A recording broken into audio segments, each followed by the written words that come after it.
Commissioner असल में चोर आदमी है, उन पर चोरी का इल्ज़ाम है, भ्रष्टाचार का इल्ज़ाम है, एफआईआर हुई, जेल जा चुके।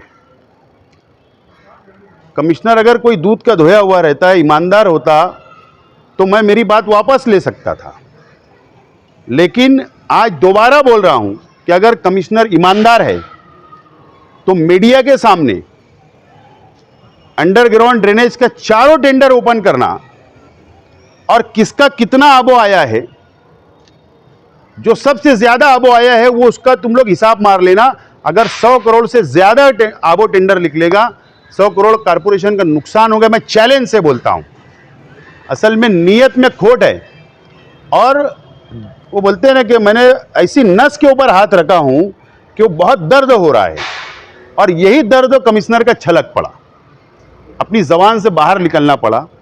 मैं भी उनको अब शब्द बोल सकता हूं, लेकिन एक अधिकारी को ये शोभा नहीं देता जैसा स्टेटमेंट दिया गया। अगर उनको ऐसा स्टेटमेंट देना है तो आरएसएस के सत्र साया के अंदर, आरएसएस की ट्रेनिंग सेंटर के अंदर भाजपा के लोग तैयार होते हैं, भाजपा के कार्यकर्ता तैयार होते हैं। कमिश्नर साहब को भी मशवरा है कि वो भी जाके भाजपा के, आरएसएस के ट्रेनिंग लेकर आए। और अगर इतना ही सियासत करने का शौक है तो कमिश्नर साहब ने मालेगांव से इलेक्शन ही लड़ लेना, और हमारे कार्यकर्ता उनके सामने इलेक्शन लड़ने के लिए हम लोग सब तैयार रहेंगे।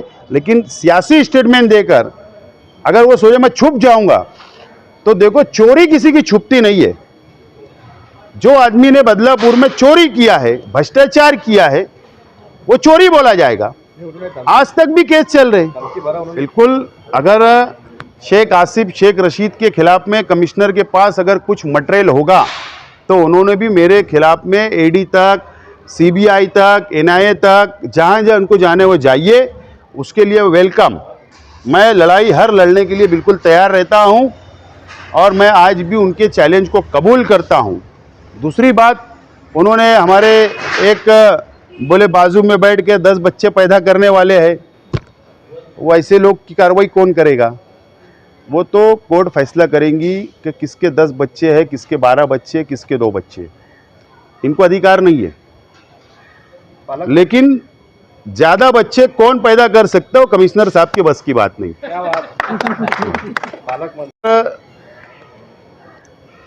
कारपोरेशन के अंदर जो हो रहा है, मंत्री महोदय, मैं भी नाम नहीं ले रहा हूं, मंत्री महोदय बहुत मंत्री है, लेकिन जो मालेगांव महानगर पालिका नासिक जिले के अंदर आती है, यहाँ जो भ्रष्टाचार है वो रोक लेना चाहिए। हम लोग को ना पत्रकार परिषद लेना पड़ेगी, ना आंदोलन करना पड़ेगा। हम तो भ्रष्टाचार के खिलाफ है। लूट मार हम नहीं देख सकते शहर की। यहाँ पर करोड़ों रुपये का भ्रष्टाचार, और अभी कुछ मैं और करीब करीब पहुँच रहा हूँ। पीडब्ल्यूडी के अंदर भी वही रास्ते प्रपोज किए जा रहे हैं, कारपोरेशन में भी वही रास्ते प्रपोज किए जा रहे हैं। एक एजेंसी कारपोरेशन की तरफ से काम हो रहा है, बिल 2 तरफ से निकल रहे, सब मटेरियल धीरे धीरे आ रहा है। अभी तो लड़ाई शुरू हुई है, इंशाल्लाह उसका अंजाम भी जल्द किया जाएगा। कारपोरेशन में आज राष्ट्रवादी कांग्रेस पार्टी का एक वफ्द आज दोबारा आया था, और कमिश्नर साहब, प्रशासक साहब से हम लोग मुलाकात चाहते थे, लेकिन हमेशा की तरह आज भी वो कारपोरेशन में गैर हाजिर नहीं थे। और मालेगांव शहर के सिटी इंजीनियर कैलाश बच्चाव साहब से तकरीबन आधा घंटा हम लोगों की बातचीत हुई। जो राष्ट्रवादी कांग्रेस पार्टी कई महीनों से मुसलसल आंदोलन कर रही है, एहतजाज कर रही है शहर के मसाइल के ऊपर। नंबर 1, पवार वाली रोड जो आज बहुत ख़राब हालत में है, आवाम बहुत परेशान है। हम लोगों ने वहाँ पर मुसलसल एहतजाज किया, और वो टेंडर निकला, मंजूर हुआ। अब क्या वजह है कि उसकी काम की शुरुआत नहीं हो रही है? तो वर्क ऑर्डर आज तक उन्होंने ठेकेदार को नहीं दिया। अब वो क्या वजह है वर्क ऑर्डर नहीं दिया जा रहा है, वो जाने और ठेकेदार जाने, हमको कोई लेना देना नहीं है। लेकिन हम ये चाहते हैं कि वहाँ का काम फौरी तौर पर शुरू हो। वादा किया गया है कि कमिश्नर साहब आने के बाद में सिटी इंजीनियर ने वादा किया कि मैं फौरी तौर पर वर्क ऑर्डर करवा लूँगा और ठेकेदार को हुक्म दूंगा कि काम की शुरुआत करें। नंबर 2 आगरा रोड, जो आगरा रोड का देवी के मल्ले से दरे गांव तक का जो रास्ता है, जो पोल है, उसके लिए भी हमने एहतजाज किया। लेकिन जो टेंडर निकला हुआ था रास्ते का, उसी के अंदर पोल का भी टेंडर जॉइंट था, यानी जिसको रास्ते का काम मिला उसी को वो काम भी मिला। तो उन्होंने कहा कि ठेकेदार को हमने बोला है, ठेकेदार ने पोल का, नए पोल का ऑर्डर दिया है, जबकि हमने ये कहा कि अगर उनके पास मजदूर नहीं होगा, लेबर नहीं होगा, तो हम लोग मालेगांव शहर के मजदूर, मालेगांव शहर के जो हमारे लाइनमैन वगैरह जो काम करते हैं पावर का, हम वो लोग एक टीम देने के लिए तैयार हैं। उन्होंने कहा कि हम फौरी तौर पर उसके ऊपर भी अमल बजौनी करते हैं। शहर के अंदर 2 दिन नागा करके पानी दिया जा रहा है, हमारी डिमांड 1 दिन नागा करके वापस किया जाए। उन्होंने कहा कि डैम के अंदर अभी पानी उतना नहीं आया है जितना एक रोज़ नागा करके हमको पानी देना है। ठीक है, कुछ दिन और इंतज़ार करेंगे। 145-46 करोड़ रुपए की वाटर सप्लाई स्कीम आई, जो रोज़ाना पानी दे सकते हैं, इसके लिए वो पानी स्कीम आई है।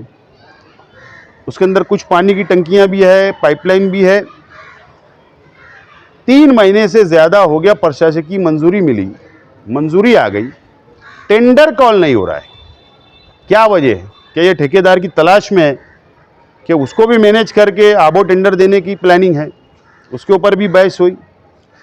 और अंडरग्राउंड ड्रेनेज की जो लड़ाई चल रही है, 100 करोड़ रुपए का भ्रष्टाचार का शंका है, अंदाज हमारा है कि भ्रष्टाचार किया जाने वाला है। वो जो लड़ाई हमारी चल रही है, 14 अगस्त को टेंडर सबमिशन हो गया, आज 1.5 महीने से ज़्यादा हो गया, अभी तक टेंडर ओपन नहीं किया जा रहा है। और एमजीपी के ऊपर डाला जा रहा है कि एमजीपी ने कहा कि हम ये काम नहीं करेंगे। सवाल ये है कि जब एमजीपी को काम नहीं करना था तो फिर टेंडर क्यों बनाया गया? टेंडर डॉक्यूमेंट क्यों तैयार किए गए? एस्टिमेट क्यों बनाया गया? डिज़ाइन किसने बनाया? एमजीपी ने। क्या वजह है कि उन पे भी दबाव है क्या, कि वो गलत नहीं करना चाहते, इसके लिए उन्होंने काम छोड़ दिया क्या? वो ठीक है, ये टेक्निकली बातें, लेकिन शहर का नुकसान हो रहा है, भ्रष्टाचार होने वाला है। 100 करोड़ रुपया का भ्रष्टाचार होगा, तो उसकी लड़ाई हमारी जो जारी है, हाईकोर्ट तक हमारी लड़ाई जारी है। टेंडर क्यों ओपन नहीं किया जा रहा, इस ताल्लुक से भी बात की गई। बहरहाल कुल मिला के शहर के अंदर और सेंट्रल असेंबली हल्के के अंदर जानबूझकर भेदभाव किया जा रहा है। कामकाज के ताल्लुक से प्रशासक की तरफ से अधिकारियों पे दबाव है, इसके लिए आज हम लोग आए थे। दोबारा उन्होंने वादा किया कि 2 दिन के अंदर हम लोग प्रोसीजर को आगे बढ़ाने की कोशिश करते हैं। ठीक है, 2 दिन 3 दिन इंतज़ार करेंगे, नहीं करेंगे तो दोबारा आएंगे। तो इसके लिए आज हम लोग यहाँ पर, हमको आज आना पड़ा।